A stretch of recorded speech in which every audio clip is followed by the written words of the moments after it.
Vamos estar falando aqui do que está acontecendo com o nosso país. Primeiramente,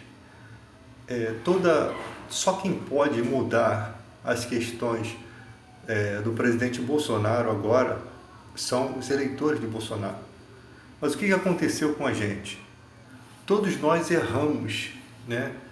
Porque nós criamos uma maneira de afastar as pessoas que votaram em Bolsonaro. Nós criamos uma maneira de afastar. Quando a gente colocou imaturamente, né? Nós estamos vivendo um momento que ainda estamos aprendendo a lidar com isso. Levamos tudo na brincadeira, nós afastamos os candidatos de nós, né? Então nós não podemos agora discutir nenhum assunto porque não dá certo, enquanto não houver a maturidade dos dois lados. Porque geralmente quando o cara coloca assim, eu votei em Bolsonaro, mas esse cara é isso, esse cara é aquilo, o cara se arrepende. Aí a gente vai lá e bota assim, mais um bolsominion arrependido. Faz aí agora uma arminha, né? A gente acaba mandando recado para os outros que não se arrependam. A realidade é exatamente essa. Nós somos também imaturos, né? Fazemos brincadeiras, eu fiz brincadeiras, todo mundo fez. Ainda bem, graças a Deus, que não chegou ao ponto de nos odiarmos, mas houve muita inimizade, né? E não compensa, né? Na verdade, não compensa essas inimizades.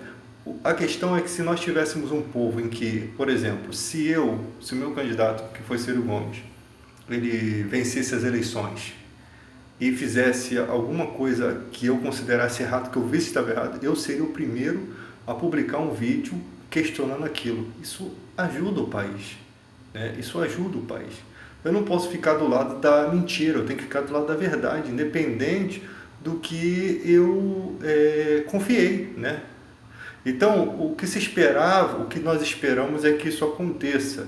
Só que nós somos engraçado que nós somos o golpe que não deixa isso acontecer. Porque o cara se arrepende exatamente por conta disso. Se arrependeu, vai ser zoado. É como se um cara fosse de um time e de repente botasse a camisa de outro time e virasse casaca. É exatamente como a gente está lidando com a política hoje em dia. E tem gente que realmente não acha que está errado em ter apoiado, porque foi um voto de revolta, né? Anos de PT, anos de corrupção, anos de... as pessoas pensam assim. Primeiramente, temos que esquecer esse negócio de PT. Já foi, não tem como resolver mais isso. Nós não tínhamos maturidade política para resolver aquilo. Vamos falar de hoje, né? Houve uma publicação de Bolsonaro e a Rede Globo colocou aquele negócio do cara mijar no outro lá, aquela palhaçada toda que eu nem sabia que o nome daquilo em inglês. O Bolsonaro errou em publicar aquilo no seu Twitter lá, não sei como é que foi, que eu nem me interessei por isso. E a Rede Globo falou que aquilo é um gesto de cultura. Aí, o que acontece? Para aquelas pessoas, aquilo ali é uma arte. Nós vivemos num país laico. Quem considera aquilo como arte? Lógico que quem é lúcido não vai considerar aquilo como arte, mas eles consideram como arte.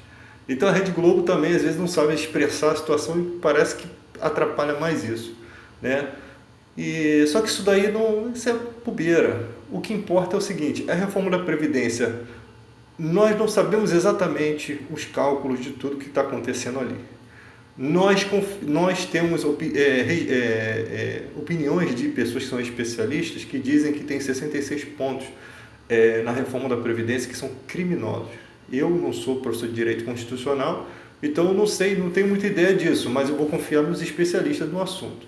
Então, alguns dizem que não tem déficit. Sim, tem déficit, parece que tem sim. Se não tivesse, já estariam gritando tanto sobre isso daí. Mas o problema é que nós não somos contra a reforma, somos contra esses 66 pontos criminosos. Hoje estava discutindo com um amigo e falei da questão do FGTS, que falou que é cláusula pétrea e tal. Tudo bem, se é cláusula pétrea, por que estão falando que retiraram? Ah, mas não vão retirar, mas já começaram a falar numa questão, o cara vai se aposentar. Eles já não querem que a empresa pague os 40% do FGTS para esse aposentado. Esquece PT, porque quando você começa a falar no assunto, surge outras questões. Vamos falar sobre essa questão. É certo isso? O cara, no momento em que ele vai se aposentar, tá? É o momento mais difícil da vida dele, por quê? Porque a idade está avançada, ele vai precisar comprar remédio, a aposentadoria já lá não é essas coisas. O cara ainda vai perder 40% do FGTS. Que lei é essa? Esses 40%, ele faz parte das cláusulas pétreas também? Eu não sei, cara. Eu não sei. Entendeu? E também não sei quem pode me dar essa resposta de forma confiável. Porque o que mais tem aí é gente que não é de confiança. Mesmo juristas, pessoas, sabe? Você vê juiz aí fazendo causa aí, dando causa ganha para a empresa quando não é, sabe? Cara, você vê um monte de coisa, não tá para esse país, tá todo desconcertado, né? Você não tem uma voz assim que você pode dizer, pô, essa daqui é a voz, né? Certo? Então, galera, nós temos que debater cada assunto. Se tem 66 pontos criminosos, esquece que você votou em Bolsonaro, esquece que eu votei em Ciro Gomes. Vamos falar desses 66 pontos, porque nós que votamos em outro partido, outro que não ganhamos, precisamos que vocês vá contra o cara que vocês colocaram aí.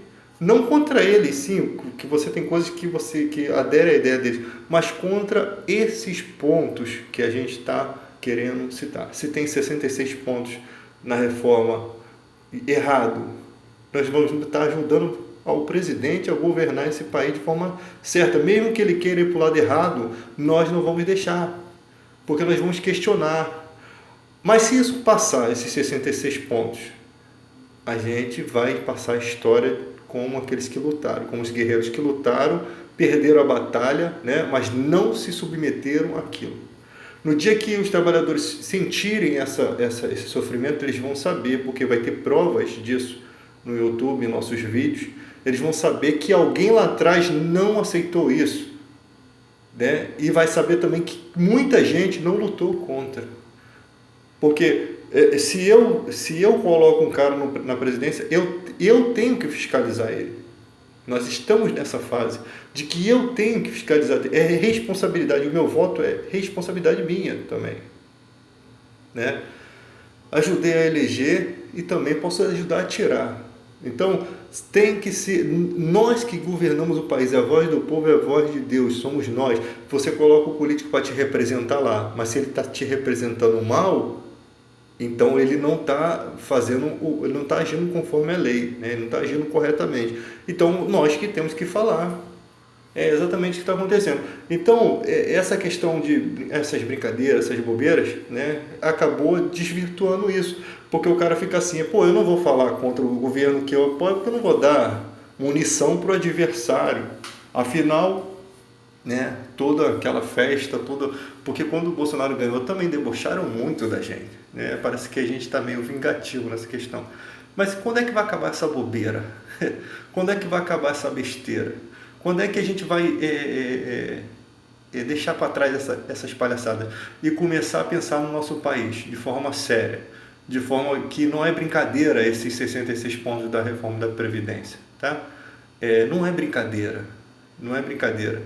E, como sempre falo, se o Bolsonaro fizer um bom governo, não vai ter ninguém que possa tirar uma pedra, cara. Você não vai tirar uma pedra em alguém que está ganhando, um time que está ganhando, você não vai mudar. Se realmente o cara está aí... Mas o que a gente está vendo com prova real nesses 3 meses de governo é que se a gente deixar a coisa vai desandar. Você que votou em Bolsonaro, você acha justo, seja sincero, perder 40% da multa do FGTS quando você se aposentar? Você acha justo isso? Não responde com outra resposta, não. Você acha justo? Então você faz um vídeo dizendo, eu não acho justo. Eu votei no Bolsonaro, mas eu não acho justo isso. Você vai estar contribuindo para o seu país. O que importa? O que importa é o seu país, cara. O Bolsonaro já está aposentado, tem a família dele, tudo rico. O que importa é o seu país. Não existe divisão entre nós. Você tem todo o direito de votar em quem você quiser, você tem todo o direito a acreditar e nós temos todo o direito a confrontar essas ideias também, né? Todos temos o direito, graças a Deus que temos essa liberdade, né? Que façamos dessa liberdade não motivo para ira, não motivo para mortes, mas sim para motivo de crescimento do país. A gente começa a debater e entra gente xingando, já sabe, cara, o que vai adiantar? O ódio não vai vencer nada nesse país. O ódio não vai vencer nada nesse país. O que adianta é a gente conversar a respeito dos pontos críticos. Tá aqui, isso não é fake news, tá, galera? A gente sempre fala assim, cláusula da pétrea. Ninguém aqui é advogado. A maioria de nós tem só segundo grau. Ninguém entende muito disso. A gente vai pesquisar na internet. Temos uma fonte para entender isso. Então devemos entender o que está acontecendo no nosso país. Sim, cláusula da pétrea. Se não pode ser alterado, por que já estão falando em alterar? Claro que tem pontos. Quando você pega um especialista ali falando do assunto, diz que tem pontos que dá para conjecturar ali e mudar aquilo. Porque se não tivesse como mudar, nem sequer seria tocado no assunto. Por que o Bolsonaro não fala mais de pena de morte? Porque o nosso país tem uma lei que ela é tão fixa que não dá para mudar a Constituição. No país não tem pena de morte, não adianta. É chover no molhado. Mas quando se fala de fundo de garantia, férias, 13º, se eles começam a tocar nesses assuntos é porque tem como mudar. Porque só um louco que vai tocar no assunto que não tem como alterar. Entendeu? E aí você tem várias pessoas na internet. Você tem um cara que ganha dinheiro no YouTube, você tem um cara que tem conexões que ninguém conhece com aquele presidente, você tem caras que tem um gosto do presidente mesmo, e você tem caras, sabe, transparentes, caras que não tem pessoas para dar opinião sobre o assunto, ela tem que ser uma pessoa maleável. Ela tem que entender os dois lados, ela tem que ser, ela não precisa aceitar os dois lados, né?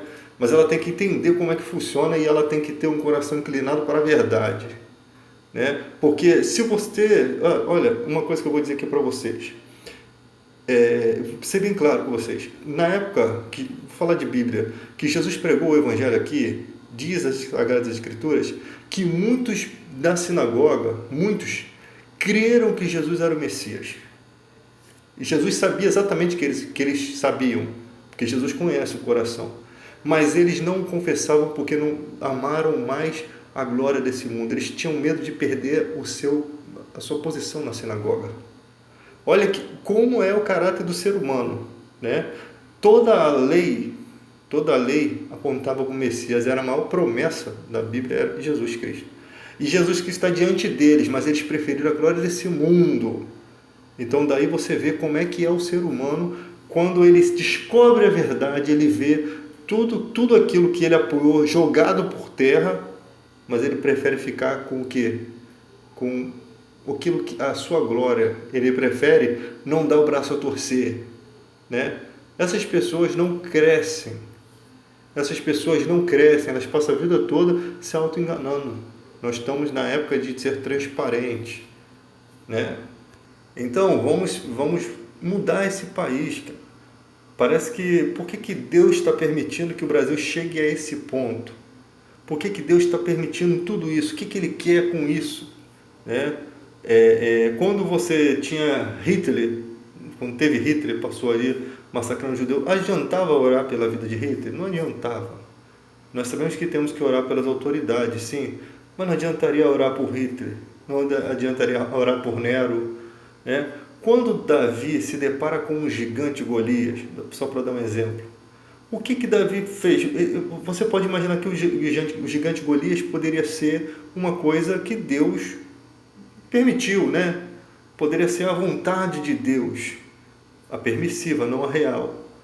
Mas Davi foi lá e desafiou o gigante e o venceu.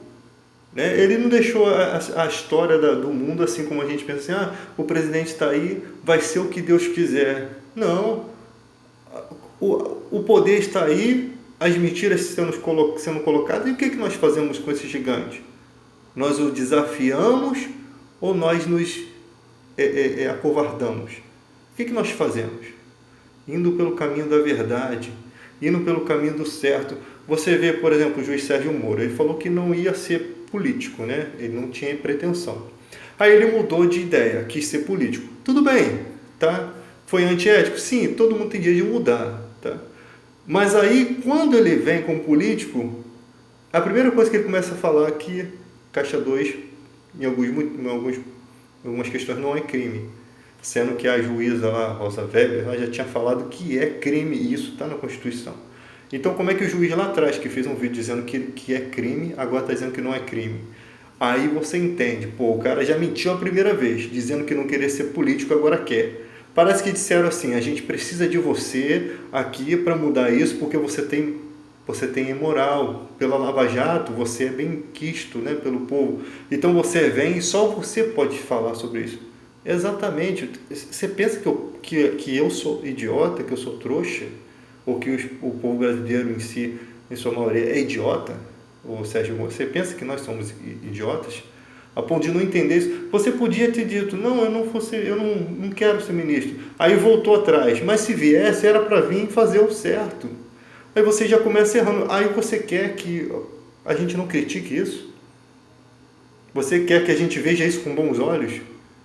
Isso aqui é papo tete a tete, sinceridade. Ou você acha que o povo brasileiro é tão burro, tão idiota, que não está percebendo isso? Porque você consegue descriminalizar o Caixa 2, muitos citados na Lava Jato, inclusive vamos dizer assim, mancomunado com eles, vão ser libertos. Vão passar tranquilamente. Ou os próximos casos que vierem a ser descobertos, não vai ter punição. É exatamente assim que é a lei, mais ou menos. Só que eles sabem que nós, povo brasileiro, não temos esse conhecimento todo de lei. Só que eles se esquecem que a internet te dá essa possibilidade de aprender. E a mentira, ela nunca consegue se parecer com a verdade. Ela pode até tentar, mas ela não consegue. Então você vê um cara que é juiz, que mente em vídeo. Não faço nada por interesse de ser político. Aí mente. Aí você dá uma colher de chá, mas você reclama, lógico, temos o direito de gemer, de gritar. Não, isso está errado, murmuramos, sim. A nossa murmura podia ter acabado ali, mas aí o cara vem e quer descriminalizar o Caixa 2, vem e perdoa. Não, o Onyx, ele confessou. Foram 3 coisas, 3 mentiras. Então aqui não tem bobo. Então vocês que apoiam o Bolsonaro não podem defender o Sérgio Moro, porque fica muito feio defendê-lo. Se vocês fizessem o papel da ética, não, gente, olha só, peraí, eu apoiei o Bolsonaro, mas isso aqui, cara, é inaceitável. Inaceitável. A gente espera vocês fazerem isso, porque vocês têm a força, porque quando ele enxergar que os eleitores dele estão indo contra ele, ele vai ter que mudar. Só vocês podem mudar isso. Só vocês podem mudar essa situação. Assim como nós passamos a vergonha de perder a eleição, e vocês acham que a gente está fazendo isso porque a gente quer que o Bolsonaro se lasque. No início a gente até queria mesmo, sabe? Tem gente até que quer, mas a questão não é essa. Nós não queremos é que o povo brasileiro se lasque mais do que já está lascado. Porque se você hoje vê criminalidade, no jeito que está a situação, imagina quando você vê idosos se matando porque não consegue se aposentar. Gente, é um absurdo. Nenhum governo qualquer governo que fosse sério começaria consertando as coisas e não escandalizando assim do jeito que está. Essa do FGTS do aposentado foi cara, eu não consigo, olha só, uma árvore boa não pode dar maus frutos. Você nunca veria um político correto fazer uma coisa dessa. Nunca você veria uma pessoa correta tendo essa coragem de tirar os 40% para deixar o empresário tranquilo, enquanto o aposentado perder os 40% sobre o FGTS. Só se você não tiver coração. Só se você realmente não tem Deus no seu coração. Você não consegue entender isso. Você não consegue compreender isso. Você não está idoso, você não está doente, dependendo de remédio. Você vai na farmácia, o remédio para o idoso é remédio de 200, 300 reais, gente. Não é brincadeira não é Novalgina de pirona que cura os caras não. Entendeu? É diabetes, a diabetes até tem um remédio gratuito, mas até isso daqui a pouco vão tirar, porque outro dia estamos discutindo aí se o SUS tem mesmo que financiar medicamentos importados para pessoas que não têm nem condição de viver sem aquele medicamento. Eles discutindo isso não era nem assunto para ser discutido. Era assunto para quê? Vamos resolver isso aí. Então, sempre fazendo leis contra o povo. Então, nós temos a possibilidade de mudar esse país, tirar a corrupção, exigir pessoas de bem ali, exigir novos representantes da gente ali, representantes do povo, né? E nós temos que fiscalizar isso, porque não tem leis que punam eles. Tem foro privilegiado para defender eles, tem juízes para defender eles. Todo mundo já viu, e tem escutas de telefone, tem um monte de coisa aí já mostrando que tem gente protegendo esses caras. Então o que a gente pode fazer? A única coisa que a gente pode fazer é isso aqui, a oportunidade grande que Deus nos deu de dialogar, de mostrar. O destino vai ser o que tiver que ser, mas não vai ser mole não, não vai ser fácil não. Eu prefiro ficar eu prefiro ser um perdedor que lutou pelos direitos do que ganhar a batalha e perder todos os direitos. E ganhou a batalha, mas ficou do lado dos corruptos. Eu prefiro perder essa batalha, mas deixar de lutar jamais. Então, galera, quando vocês colocarem críticas aí, que sejam críticas construtivas, né? Porque se me xingarem, eu vou desejar que você receba tudo em dobro, né? Daquilo que você me deu. Vai ser desse jeito.